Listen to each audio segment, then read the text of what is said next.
প্রিয় দর্শক, আসসালামু আলাইকুম। দর্শক, আপনাদের প্রীতি ও শুভেচ্ছা জানিয়ে শুরু করছি নতুন একটি ভিডিও। তো দর্শক, আজকে আমরা এক অসহায় মেয়ের গল্প তুলে ধরব, যার নাম হচ্ছে হাবিবা।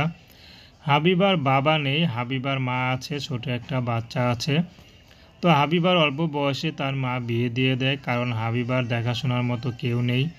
কে তাকে লালন পালন করবে? তার মা থাকে অসুস্থ। তো মা চিন্তা করেছে যে যদি স্বামীর ঘরে যায় তাহলে হয়তো আমার মেয়েটি সুখে থাকবে।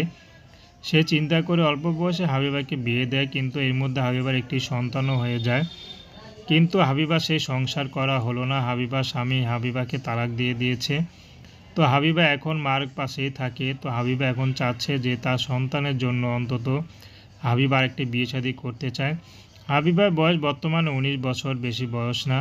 তো হাবিবা চাচ্ছে আমার এখনও রূপ যৌবন ফুরিয়ে যায়নি, যা আছে আমি স্বামীকে হয়তো টাকা পয়সা দিতে পারবো না, কিন্তু আমার যে অন্তরেরটুকু ভালোবাসা আছে আমি দেহ মন দিয়ে তাকে খুশি করতে পারবো। তো হাবিবা চাচ্ছে কোনো বয়স্ক পুরুষ বা বিবাহিত হোক, সমস্যা নেই, হাবিবা তাকে বিয়ে শাদী করবে।